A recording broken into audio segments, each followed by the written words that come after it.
What's going on, people? It's your boy calwu, and welcome to another episode of Planetwu. Today, we will be reviewing and talking about Netflix series Dorohedoro, which is a really dope, Netflix original anime series, which we are continuing that line about main character caiman.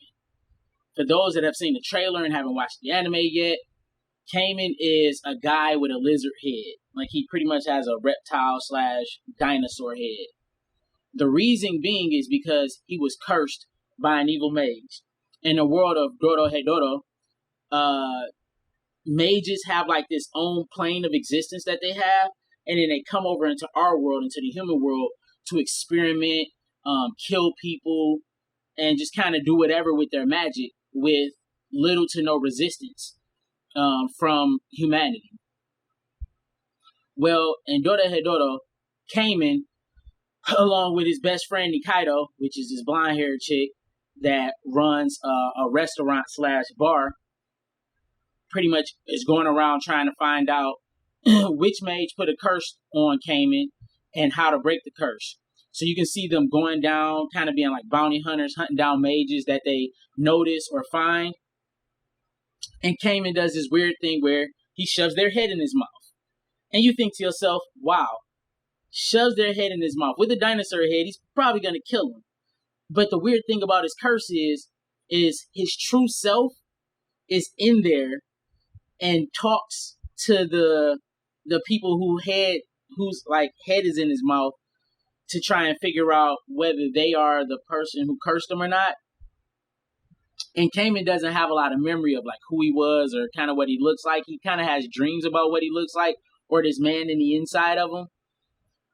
And the being on the inside pretty much either goes, yeah, I know who you are, or I don't recognize you. You ain't the person I'm looking for.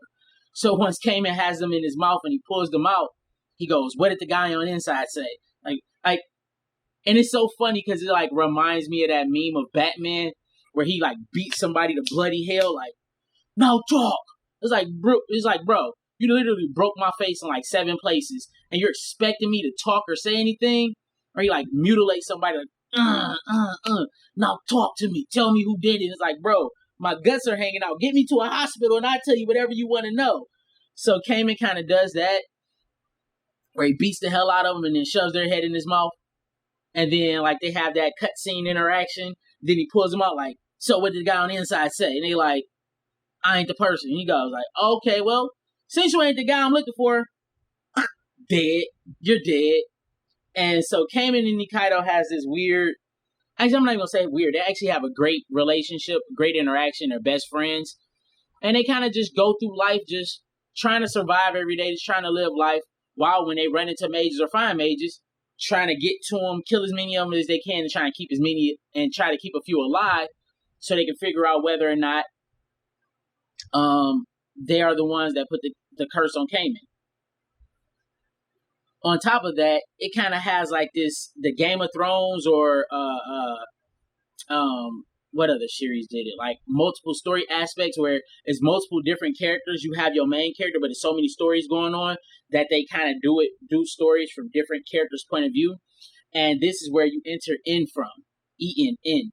He's like the boss of the mage underground, where he kind of has like this house, and he, you know what I'm saying, he has people like mages come in and check on him. He's kind of like a mob boss of the mage world that has his own organization. And then that enters and brings in Shin and Noi, who are his enforcers. So Shin is like a guy that's always wearing a suit. Soon as you see him, he has like a heart mask on his head. And Noi is his partner, who is a chick with white hair and red eyes. And, across forums and stuff, people believe that she might be albino. And that's why she looks like that. And she's very masculine and like muscular. I mean, like she's huge, like 6'7", 6'8", 6'9", like huge, bigger than everybody. She wears like this blue mask on, and like so her hair, like her long, like white hair is like kind of covered, and she's just like extra strong for no reason. And her and Shin has this thing where they kind of like bet on like who would get the most kills, who would kill faster. Like they like assassin best friends is what they are. Also, Noi is In's younger cousin, and I'm not gonna lie, Noi personality, Noi is bae. So forewarning, be expecting a Waifu Wednesdays featuring Noi. Just to kind of put that out there. Next character, actually one of the earlier mages we see Caiman and Nikaido run into is this young mage named Fujita, who's pretty much low tier on the mage side. He had a whole squad that he ran with that pretty much got murdered by Caiman and Nikaido. And he was one of the ones that ended up in Caiman's mouth. You know what I'm saying? In his best Batman voice. Who did it? Tell me, were you the one? Type deal, which was hilarious. And you know, the guy on the inside was like, no, you're not the one. So then Caiman pulled him out and like, so what the guy on the inside say? He like, that I ain't the one. I don't look familiar. Like, all right, we gonna kill you. So what ended up happening is some of the people that he ran with, not everybody was dead, and they end up opening one of the portals between the human and the mage world and help Fujita escape. So Fujita escaped, pretty much went to go talk to In about this weird reptile head guy who's immune to magic. I forgot to mention that. Caiman is immune to all forms of magic because of this curse that's affecting him. Then enters Ibisu, which is a young mage girl that came in Nikaido pretty much jumped and beat her ass. And she ended up in Caiman's mouth.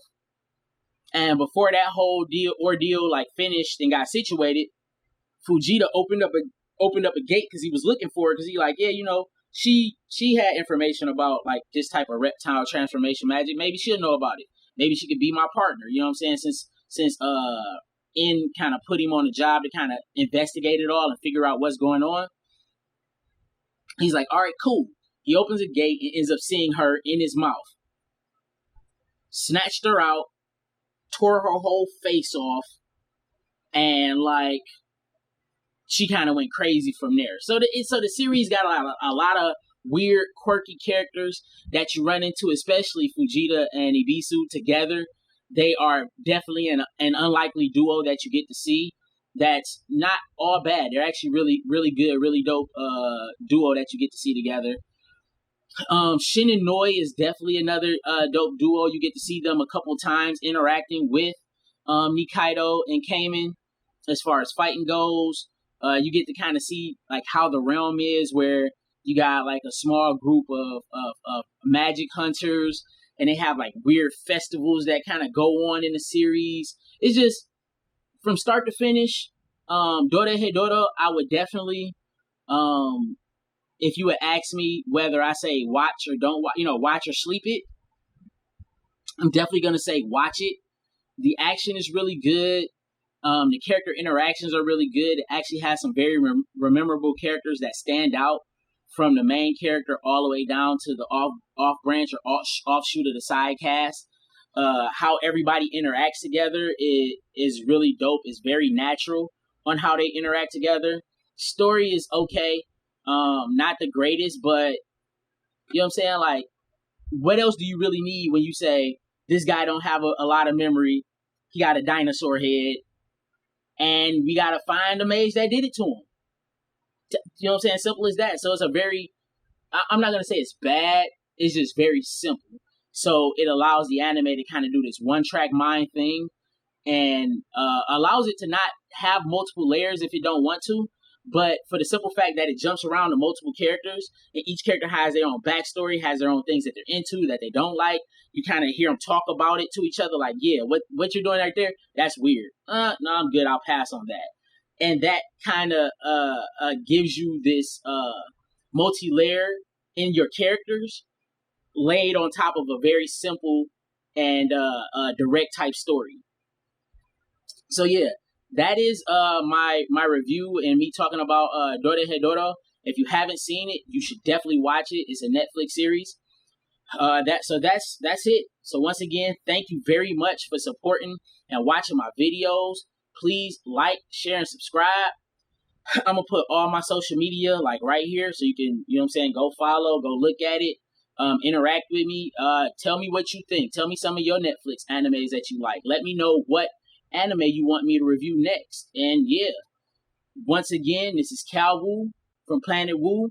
I appreciate y'all. Signing off. Peace.